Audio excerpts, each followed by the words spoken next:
But enough about that. We have our good friend, our special guest, and somebody we love to death, and she is the bomb, the one, the only, Rachel Lorin. Rachel, welcome back to Totally Driven Radio. Hey, guys. Stop making me blush and giggle. Yeah. You're so sassy. Oh, God. That's one thing I've never been called is sassy. So sassy. So You're making sassy. me sweat a little bit. Yeah. Well, I mean, you like I said in the warm up, you had a lot going on, and you were like telling us all about this stuff like last time we talked, and it's now 6 months later or whatever it is, and all this stuff is happening. So I mean, how do you feel that it's finally? I know. It's there. Actually, yeah, it's really it's surreal. It's unfathomable. I try to go day by day and play that day, separately to all the other ones and see what happens. Because, I mean, each day there's something going on, if it's auditioning or performing or, I mean, anything. I'm doing this school tour right now, visiting all these kids and singing for them for this anti-bullying project. I just released the video. Wait, all right, stop. Right, go back to the anti-bullying thing because we just talked with a band that was on AGT, Reverse Order, last week, and he was telling us they're getting ready. I guess fall time. They're putting it all together now. They're doing that same thing. They're doing an anti-bullying tour. And he said it's like 3 shows a day. Yeah, it's very in right now with the social media, and it's been really great, and it's been going on since last summer. And I visit schools all the time, all on the East Coast, sometimes in the middle. But I mean, the kids are great, and the response is always fantastic. And I mean, it's been a great opportunity anyway because it's such a good cause. And, I was bullied as a kid, so I was always willing to help anyone who is in that same position, I guess, because I just sympathy and understanding. Now, what kind of, is it like high school kids or middle school or younger? Oh, like pretty much the wide array, the high school, middle school, I mean, even little kids. Really? Actually, yeah, it's been really, really great. And each school I visit, we put on 3 shows at that school, and they would, rotate the ages. And each response was really, really great. And, I mean, it's been a great experience so far. That's pretty awesome. Yeah. Now, do you sing one song? Do you just talk to them? Or, no, I mean, I sing about like 5 of my songs, and then I speak to them and encourage them to just be themselves and embrace who they are, and I speak to those who do bully, and I try to get them not to. So the bullies get called on the carpet then? No. It's just a big group of people, and I speak to both sides. But no, if I did that, I'd probably freak out. That's not going to happen unless I had bodyguards with me. Oh, that's funny. I'll just bring you. You'll have my back. There you go. Yeah. So you're doing that, and then, of course, we know Love Bites just came out. You had the video come out last week. Yeah. Tremendous response. I know. It's really creepy. I mean, like, who's the prankster that's pressing play 150,000 times? The jerk. Can you? I mean, think about that though. I mean, really put that in perspective. 150,000 plays in a week. It makes no sense. I'm like, who are these people? I always underestimate my fan base, and then I see people, I mean, posting, commenting, including me in their posts, and I'm like, really? You care? Cool. Awesome. Well, cool then. I always underestimate myself, and then I get pleased much later, and it's always nice to see people responding to the art that you put out. And I mean, this video is truly, I finally found my sound that I talked to you guys about before, and I finally found who I am, and and since I did a cover, it was kind of my way of transferring over from, okay, I already have covered the dance pop basis. Now it's time to become a little edgier. And I think I did that successfully. And by doing a cover first, it helps me identify who I am instead of just making music. And it also shows that, you know, I have another side to me that I can sing more than just catch a cheesy pop stuff. I can actually pull a Christina Aguilera or a Hailstorm type vibe. I can it's because it's rare these days that you find a woman with a big voice. And well, let me ask you that right there. I mean, you brought up somebody. I think Lizzie Hale from Hailstorm has She's the awesome. best voice in rock today. I mean, yeah. her voice is amazing. Tony Harnell took me to her concert, and she totally inspired me completely.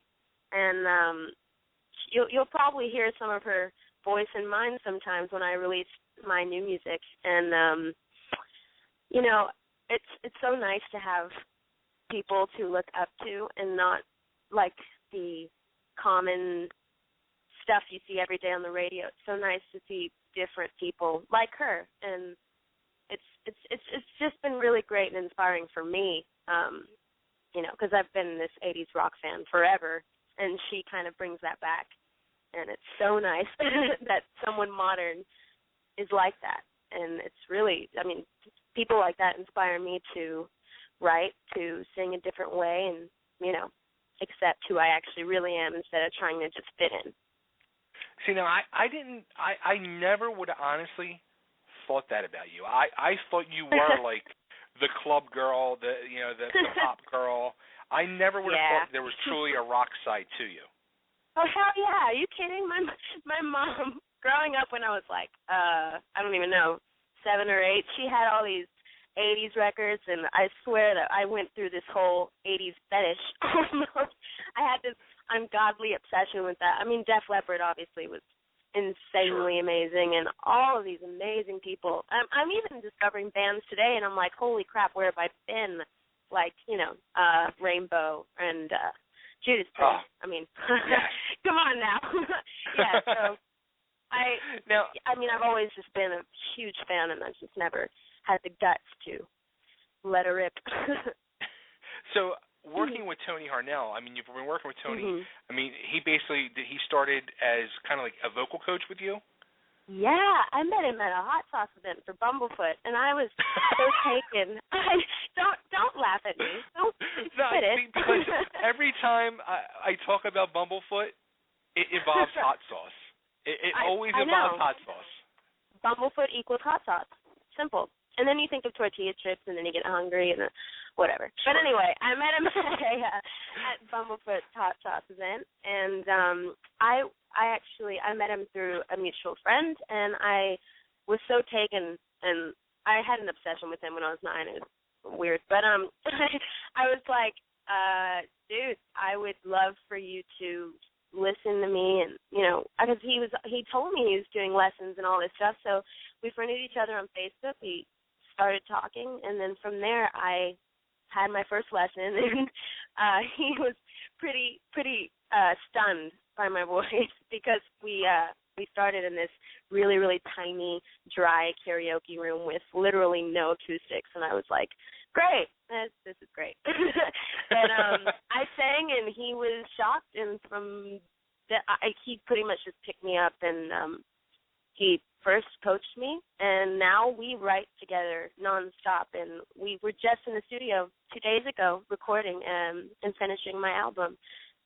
So, that's awesome. Yeah, it worked out really well. So you did know about Tony when you were younger then? Oh, yeah. Oh, God, that hair. It was everything. Honestly, I'm a little jealous. Yeah, I mean, like, because a lot of people, they don't know Tony Harnell from back in the day of the classic TNT. I mean, first 3 TNT albums were just amazing. It's not fair, right? You just want to punch him or drown him in his own hair. You're right. Yeah. So now working with Tony, I got to ask this. Because after my dealings with Tony last year, I got to, we interviewed him, and then I got to see him play twice.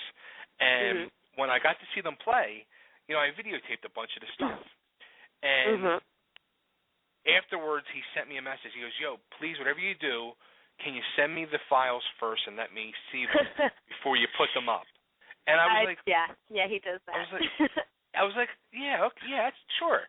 And then the second time, I just put them up, and he emailed me right away. He's like, "Yeah." He's like, "No." He's like, "Please." So I instantly said to myself, like, "Wow, like this dude's like he's a perfectionist." Like, So working in the studio with him must be very intense. No. Well, it's so funny because it's such an honor to work with him that we're so the same when it comes to music. We are both perfectionists, and sometimes we are both so hard on ourselves that we end up being hard on each other. But I mean, being in the studio with him, it's actually an experience that anyone would pretty much enjoy. Because I've been with plenty of producers and plenty of people, and usually they're like, "Okay, let's sing," and then we're done. Whereas with Tony, he makes it an art, and he actually makes you put emotion and feeling and make sure every line and every detail is perfect. And if it's not, you will re-record it 10 billion times until it is halfway correct. And if it's halfway correct, you will still be recording it. And he's the type of person that just doesn't want to fix things later. He wants you to do something beautifully now and at that moment. And it's so nice because usually I spend like 4 hours doing like 3 songs, but with him I spend like days recording one song. And, some people might find that really, really annoying. But me, when I listen back to what I've produced with him, I'm like, well, damn, boy's talented. And, you underestimate him because, okay, fine, he's a great singer, he whatever. But when he gets behind the studio and the board, he becomes a total different person. He gets into his work zone, he has a glass of wine, and right then and there he becomes a total different person. And, I mean, a total pleasure to work with. I just performed with him over the Winery Dogs at BB King's 2 nights in a row. And it was funny because both of us had the same energy before and after of just freaking out, not wanting to talk to anybody. It was great. And it's so nice to relate to someone on that level, and he's fantastic, and I don't think I could ever meet someone like him.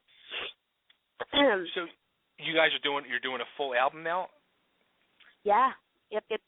And he's singing on a lot of my music, and I'm really happy about it. There's a new part to the news. When we opened up for the Winery Dogs, I got introduced to Billy Sheehan, of course, and he's been named the best bassist, I think 27 years in a row. I was going to say, of all time, right? Yeah, of all time. And I hit it off with him, and he actually, on the second day of talking to him, he offered to play on my music. And this next song that I'm about to release with another music video will have him on it. And I got to tell you, it's pretty freaking killer. It's not fair. He makes that freaking instrument sound like 10 instruments. Kind of ridiculous, but I got really lucky with that one. Billy Sheehan, when Billy Sheehan came on the scene back in the 80s, I was like a teenager trying to, put a band together. And I played guitar, and I was more into like your basic power chord bands, hair bands and stuff like that. Real easy stuff. Like your Poisons and Cinderellas and stuff. And Poison. And Billy Sheehan came on the scene, and my friend and my bass player at the time just became obsessed with him. And I used to get so angry. And I say, dude, you're not Billy Sheehan. You're not Billy Sheehan, and Billy Sheehan doesn't fit this type of music. We're not doing that. Mainly because I can't keep up with Billy Sheehan. So don't you try to do it. I'm sorry. So every time I see Billy Sheehan, that's what I think of, and I get angry. I didn't know it was a personal level type thing. I'm sorry. Never mind. I take it back. I have like these little memories and stories about all that. Everybody, but that's my Billy Sheehan. You poor child. See that? Yes. No, don't worry. I've had those moments all the time. You kidding? It's all right. But then I hear artists today are always insecure. Today I hear David Lee Roth Shy Boy as I'm driving home from work, and it's just like any hatred I had towards Billy Sheehan goes instantly out the window. Yeah, but seriously, check out the Winery Dogs, and they do a cover of that because, of course, I mean, hello, it's his song, but it's so good. It's so good. You really need to check the Winery Dogs out. I'm not even kidding. I've heard some of their stuff. Yeah, I heard some of their stuff, and I liked it a lot. And I know people like Eddie Trunk and everybody up in that scene in New York just rants and raves about them. Yeah. I had no idea who they were when we opened. I was like, no. And I knew who Billy was, but I didn't know who they were because they were relatively new. And they played, and I was like, oh, oh, wow. That's ridiculous. And the night I saw them, I was like, I'm downloading that whole album and done. So that's how that happened. Nice. Now, how did you end up picking Love Bites to do? Well, when I met Tony, I told him all of my inspirations and all of my favorite singers. And, I mean, I just kept bringing up Def Leppard, and I kept bringing up TNT, of course. But Tony, he's my biggest one. But Tony picked that song for me, and he said, "You should sing this." And I was like, no, that would be really weird. But now he and Robert Venable, who's a great producer, they made a freaking track. They raised the key, and they were like, all right, go. And I was like, oh, good. That's great. This is going to be interesting. So I got behind the mic. I did it in a span of 4 days, and it turned out so much bigger and better than I could have fathomed. Tony's brilliant in every aspect. It's kind of not fair, but it was all his idea. I had already told him who I loved, and he just picked that one out of the blue and said, you're going to do it. And I said, all right, you have a lot of faith in me, that's for sure. That's like a classic, and you're getting some chick to, do this song. Yeah, but you know what? I mean, there's a song right there that was, literally beaten to death on the radio over the years. Mm-hmm. I mean, it's a song I would hear it probably for the last 20 years. As soon as I hear it, it's like flip the dial to something else. Yeah. And you totally brought the song back to life. And no, you're the bomb. I'm sure if Joe Elliott heard that, he's got to lower his head in shame because your voice is just freaking amazing in it. Oh, yeah. Oh, that's awesome. See, that stuff makes me want to cry because you have no idea how long I've really, really tried to become this person instead of who I was, and completely underestimating myself. That comment right there just makes my whole life complete. You make me complete, God damn it. How about that? Yeah, but it really turned out fantastic. The track was beautiful. Robert made that and produced that, and it's beautiful. And Tony couldn't have produced vocals any better than he did, and I'm really, really happy the way it turned out. But you know what? I tell me to stop this. I keep looking on YouTube. I see all these likes and views. Why do the dislikes bother me? There's 7. There's 7 freaking dislikes. And I'm like, who the F would dislike this, you jerks? I'm going to go punch each one of them separately. You always got to think of it this way. You can't please everybody.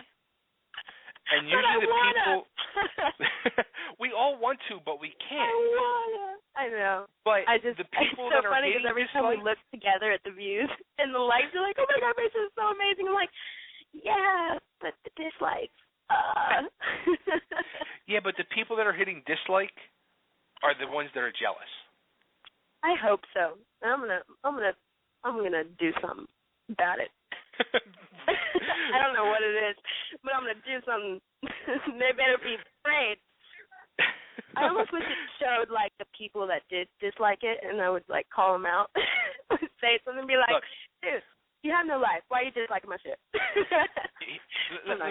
let me. I'll make you feel better. Okay, you ready for this? Do you watch the show Kitchen Nightmares at all? Brother made me watch that because of the Sammy lead and guy Amy? Yeah. Okay. Because he was obsessed with it, and I'm like, those shows. I'm like, why? You don't even know how to microwave popcorn. What are you doing? Okay, well, they had the big blockbuster show with the people from Phoenix, Arizona, Sammy and Amy, and the crazy restaurant and the crazy owners, and well, we had them on the show, and it was an hour and a half, and I let them talk. I let them say their piece and do their thing. That's awesome. So, I put the interview up on YouTube. I still, 1, 2, 3, 5 a day, people, like, wishing just pure death on these people. I mean, my death. God. I mean, it's the things people say are unbelievable. Yeah. And it's not normal. No, exactly. It's really not. Like, who has time to just write hate mail underneath pictures, videos? Right. Well, like, why? It's like, does it make you feel better? Like, do you get off at it? Does it make you feel like a better person because you make someone else miserable? But right. See, so I when respect people those who don't even bother looking, which I'm trying to do. When the people are hitting dislike, just think of that. Just think, how can you or how can anybody sit there and just be so negative? And that's what people do. You think? It's kind of ridiculous. I mean, even, Instagram and Twitter and all those social media places to go, I see all these people that are on it that are super famous, and 90% of the comments underneath photos or videos are negative. And I'm like, why? Why do you hate? It's like, there's no point. It's a waste of energy. Like, it probably took them 5 minutes to dislike that video, but they did it. Right. Those assholes. I'm telling you, I'm hitman. Before I play the song, my mom keeps telling me what's wrong with me in the background. She's like, "What's wrong with you? You have thousands of likes. It doesn't matter, Mom." I mean, out of 150,000 people that played it, it's the 7 people disliked it. That's minus 1%. My lucky number. 7. See? Well, there you go. That -1 sucks. I'll be all right. I'll cry myself to sleep. No, you won't. I'm kidding. I love you. Okay, so before I play the song, now you've been sitting on this for a while, like, you had this gem there, and you're sitting on it. How the hell did you just sit there and wait patiently to finally release it? Well, I was just waiting to do the video, because because always things that are visual for people, it gets their attention much more than just, say, a song, because they can see, they can see. I mean, you probably watched, of course you watch the video, you see that I'm in pain, and people love to see the music being portrayed, and I mean, the feelings and stuff. I actually got messages saying, this video came out just in time. I'm going through a terrible divorce.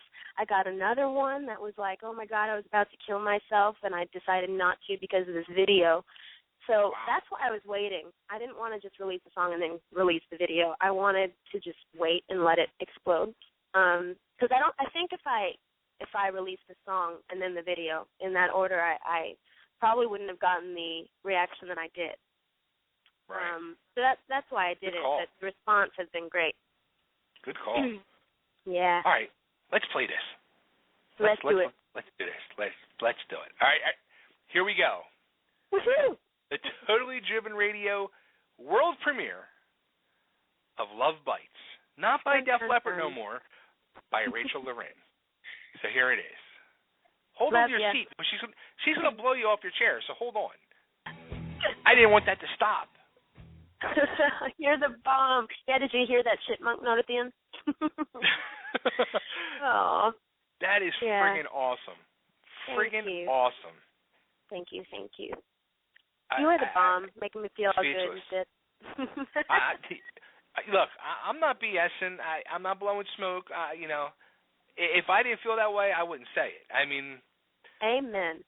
And the key word you said it earlier when you talked about being in the studio with Tony and working on it, and he wants to get the emotion out of you, and you can hear the emotion in your voice, which makes the song that good.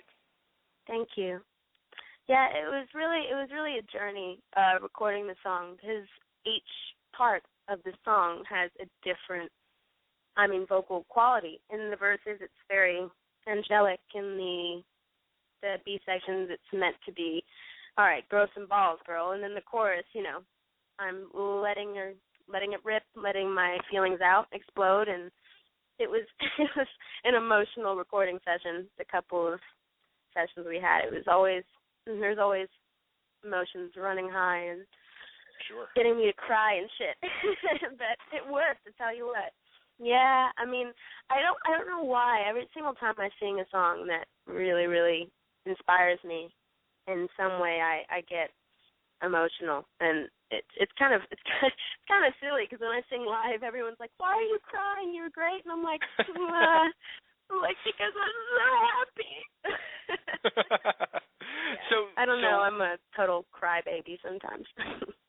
But see, I can appreciate that, not being a crybaby, but I cry over music too.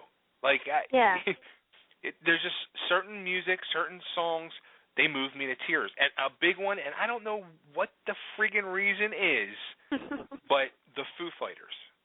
Yeah. I love them. Oh, my God. Yeah. It started, I saw them a couple tours ago, and it was at the Philadelphia Spectrum, and they had just announced they were closing the Spectrum down. So he gave this incredible, speech, and then they started it was the encore, and he was like, this is going to be our last song we ever get to play in the Spectrum, and it was Best of You. And I was crying like a baby. And that's now so every time I hear that song, I cry. Like the last time they came, they start doing Best of You, and I'm crying. And my wife's looking at me, she's like, why are you crying? I'm like, I don't know. Probably slapping you. That's awesome. I almost wish I could witness that. No, I found them by playing Rock Band on my phone. And I was like, wow, this is a really good band. And Foo Fighters. Yeah, love the Foo Fighters. Wow, yeah. That's a good one. And that's really cute that you cry. And here's I'll give you another one. It's funny too, because they ended up working together. My dream team up of working together with music was Dave Grohl and Corey Taylor from Slipknot and Stone Sour. And then they did the song on what's the soundtrack? Sound City. Dave Grohl did that whole Sound City documentary and soundtrack. Oh man, I gotta check that out. Yeah. It's Corey Taylor, Dave Grohl, Taylor Hawkins from the Foo Fighters, and somebody else. I forget. And do you cry? The dude from Cheap Trick. Yes. Oh, that's so It's called cute. From Can to Can. Incredible. Nice. It'll make you cry. I'm checking that out when I get off. Yeah. I'm telling you. Mark my words. It'll make you cry. All right. So, all right. Let's not make you cry. Let's. As a matter of fact. I was gonna say I think I'm cried enough. Damn it. No crying tonight. Not I'm tonight. Gonna welcome. Maybe tomorrow.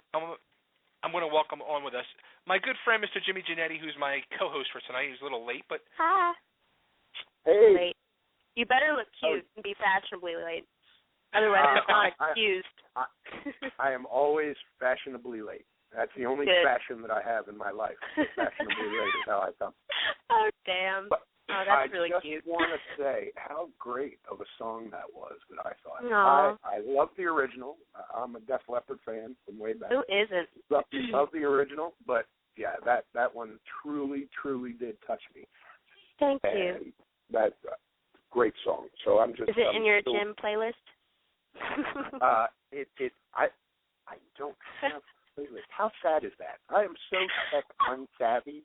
You do not live listening to Left by I don't I really don't. But I am going to put that in my YouTube. And I'm going to check up on you. I'm hearing there's a video. There's a video coming of this? It's already out. It's already out. Where have you been? You're fashionably late on everything. Fashionably, I told you, I'm tech savvy and fashionably late. Here I am. Actually, I was sitting on the TARDIS in Wrexham. Anyway, we won't go into that. But on my YouTube playlist will now carry that song. It's better. I'm going to be checking up on you. Absolutely. And if I find out you dislike it, you're going to be never would I ever dislike. Thank you, both of you guys. You're so sweet, making me feel all good and warm. So if there's an eighth dislike, we now know who it is. We know who it is. No, don't do that, because Frank will go on there and dislike it and blame me for it. He's going to be fashionably late disliking it. It's been out a week. In fact, I am going to go like it right now, just so nobody can say anything different, because I swear Frank will get on there. Frank will get on there and dislike it and blame me. And I'm not having that. That extra like will make my day. There you that go. Dislike, I don't know who it is. We got a couple phone calls. You want to take some phone calls? Okay. Maybe. I don't know. Uh-oh. Okay. Come on. Bring it on. All right, let's bring it on.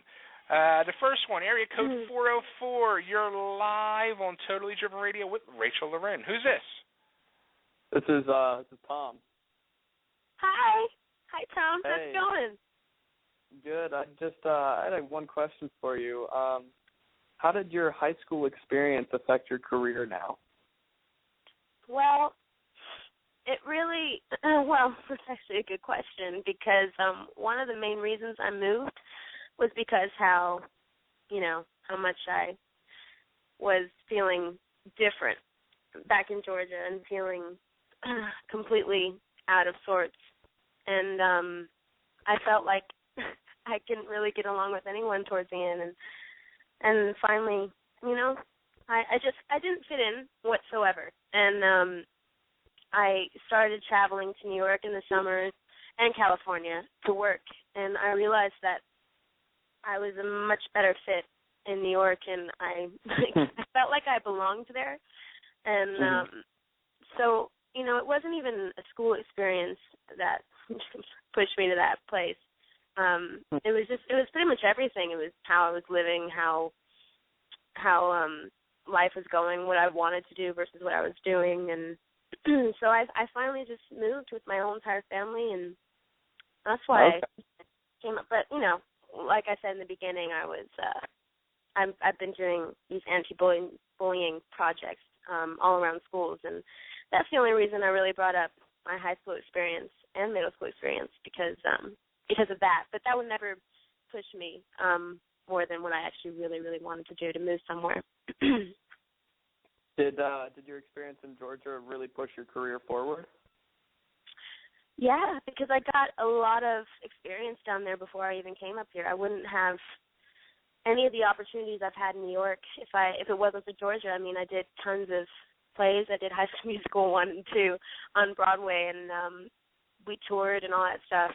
And if it weren't for that, if it weren't for stuff like that on my resume, I probably wouldn't have done half the things I've done now. Awesome. Well, thank you for the response. Thanks, Tom, for the call. Nice to meet you. No problem. All right, we got area code 402. You're now live with Rachel Lorin. One number. Hey. Hello. And they went through all that and hung up. How about that? Well, what a jerk. They must have got scared. All right, let's try this one. Area code. You did. You scared him. Area code 551. Yeah. You're live with Rachel Lorin. Hi, this is Andre. And hey, Andre. I was calling because I saw one of your videos, Love Bites, on YouTube, and I thought that was the most badass video I've ever seen. I thought it was so cool. Thank and you. I really I really think you're going places, and I can't wait for you to be like extra famous and on ET and all that stuff. So. Oh, yeah, I can tell that that's where you're going, and I'm a big fan. So I'm very happy. I hope so, Andre. Your voice is sexy, by the way. What? Your voice is sexy. Oh, thank you. You too. Ow! All right. Well, I'm gonna go, but it was nice to talk to you, and thanks, Andre. Good luck with everything you're doing. Thanks. Thank you so much. Bye. Bye. Now he brought something up there. He brought something up there where he hopes to see you're heading for the place to be. We'll be seeing you on Entertainment Tonight. Now. Sounds fun. What happens if we start seeing you like on TMZ though? That's like not a good thing.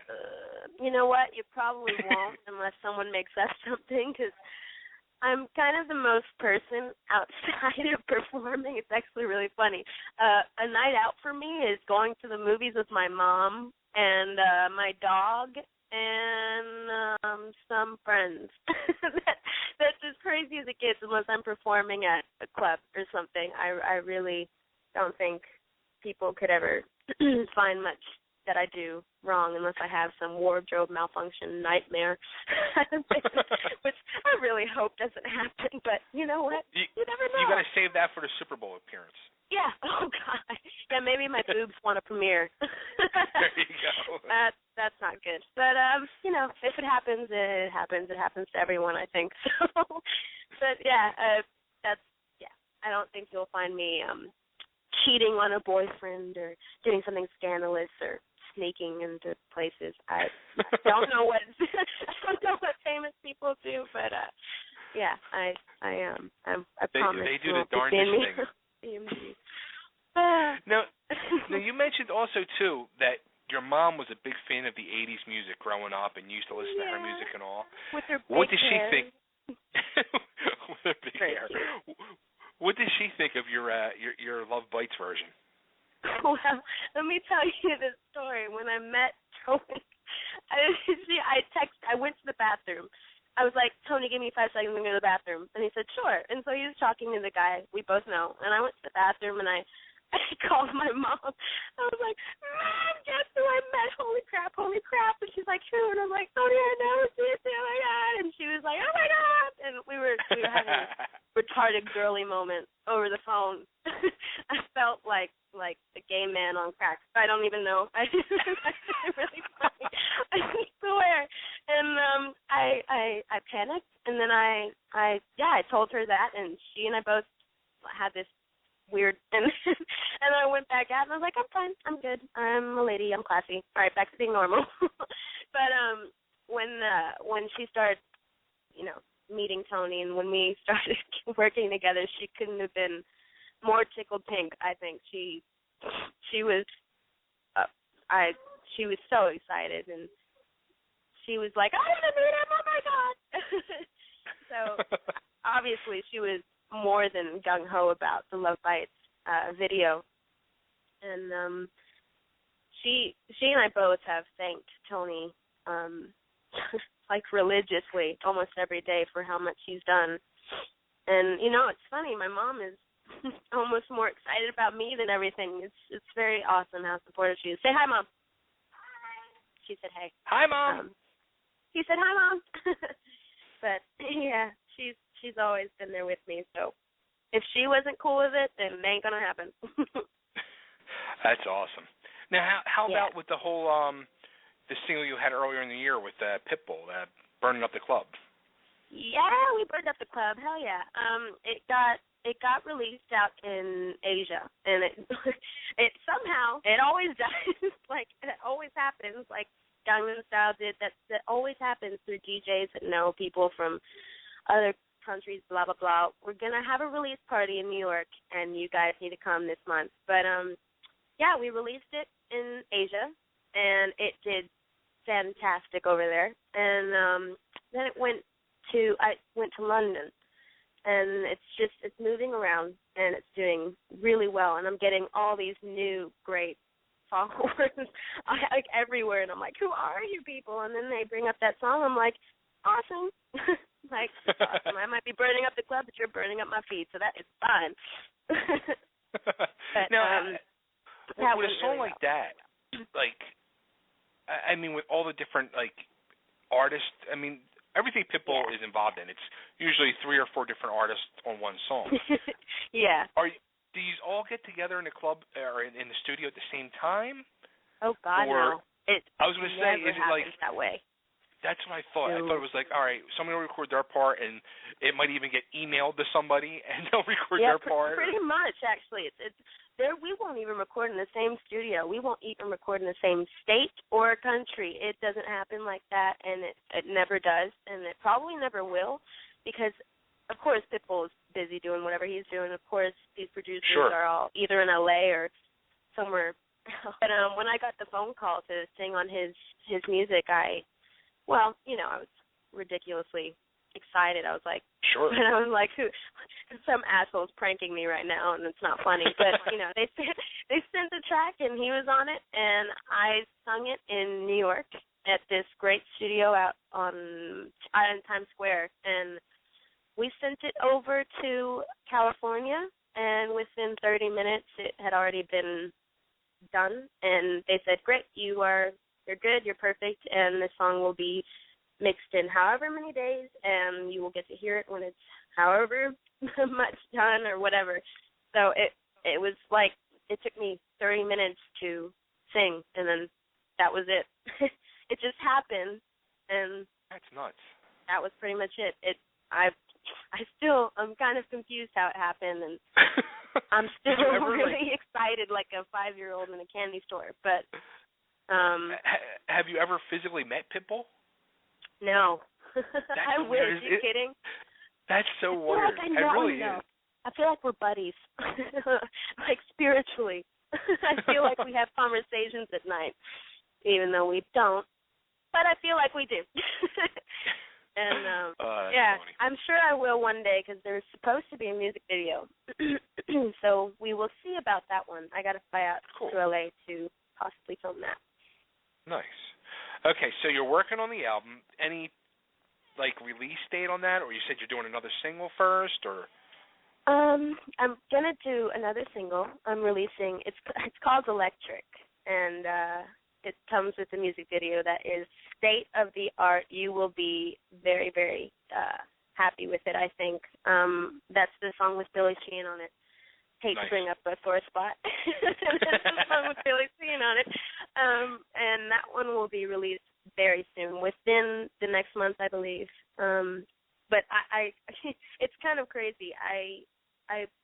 This whole entire video was done at no cost for me because of this guy that I knew a while back. I filmed a movie with him, and he loved me as an actress, but he didn't know I could sing. And then when he found out, he freaked out, and he is a great film and anything director. He's fantastic, and he offered to pretty much put together this beautiful state-of-the-art video, and he booked everything. There was a crew of 30 people.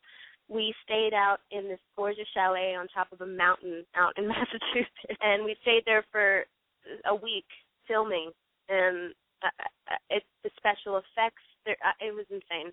Let's just say there was a robot, and I had to solder and be badass, and I had to saw shit and do scary construction worker things, and there were flames, and yeah. You just have to wait and see it. It's going to be beautiful. But this song was also written by Tony and I and Stefan, who's out in Sweden, cool. who is one of my new songwriters, and he's fantastic. And most of the stuff on my new album will be written by him and me and Tony. And I really can't wait till you get to see this video. Cool. But that I'm excited. will be released as a single. Yeah, that will be released as a single.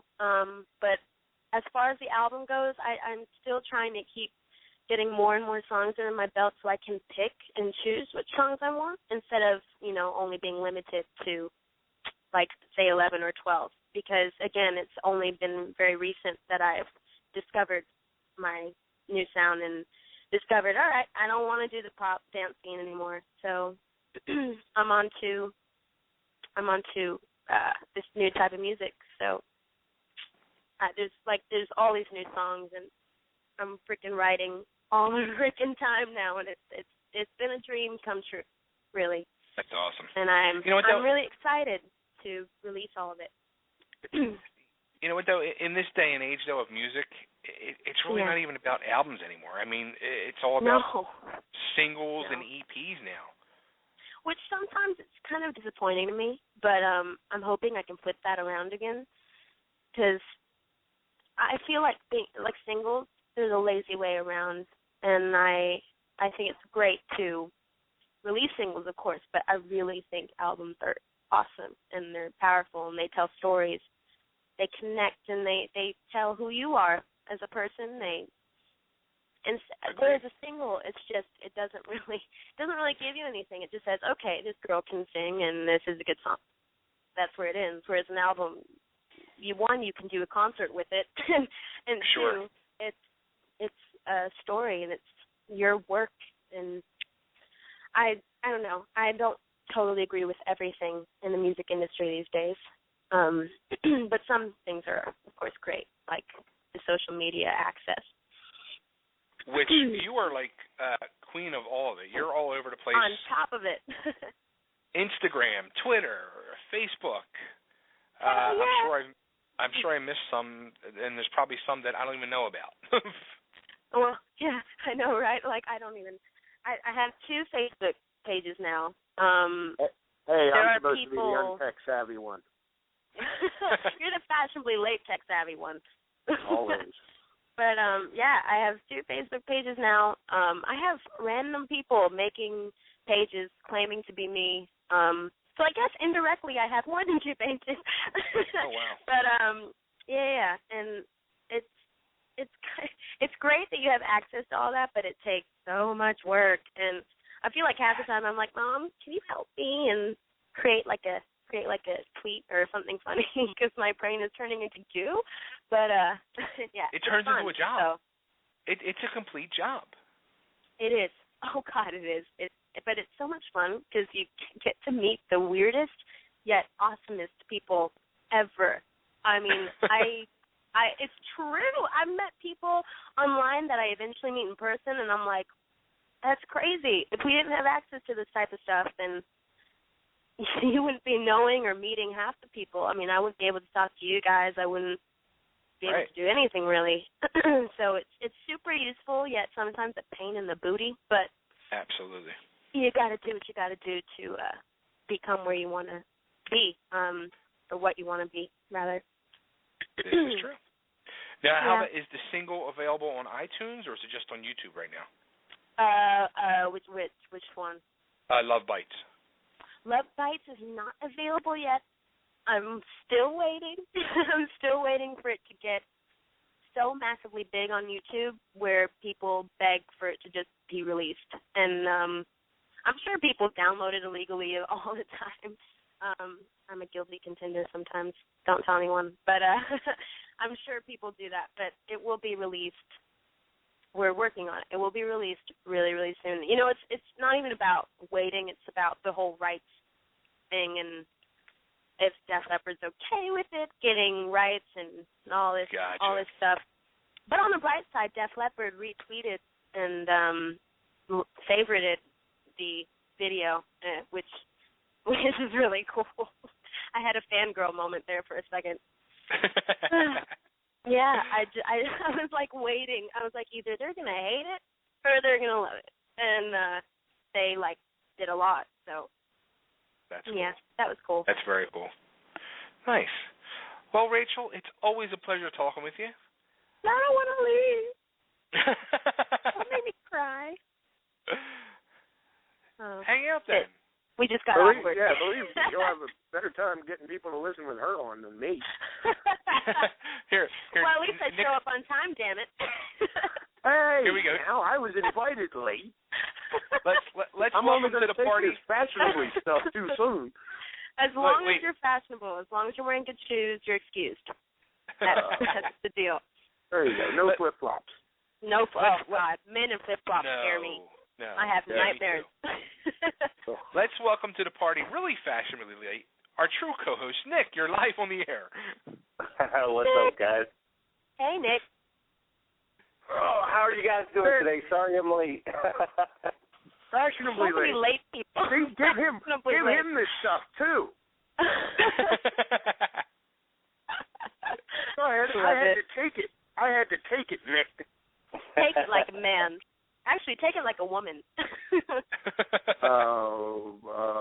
Okay. Nick, there you go. Welcome, Nick. How are you today? I'm doing good, buddy. How are you? I'm fashionably late, as you are.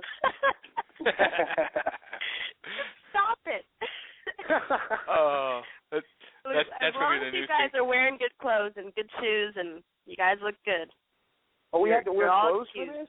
Damn it. I'll be right back. Go change if you're wearing flip-flops. No flip-flops. I'll cut your feet off.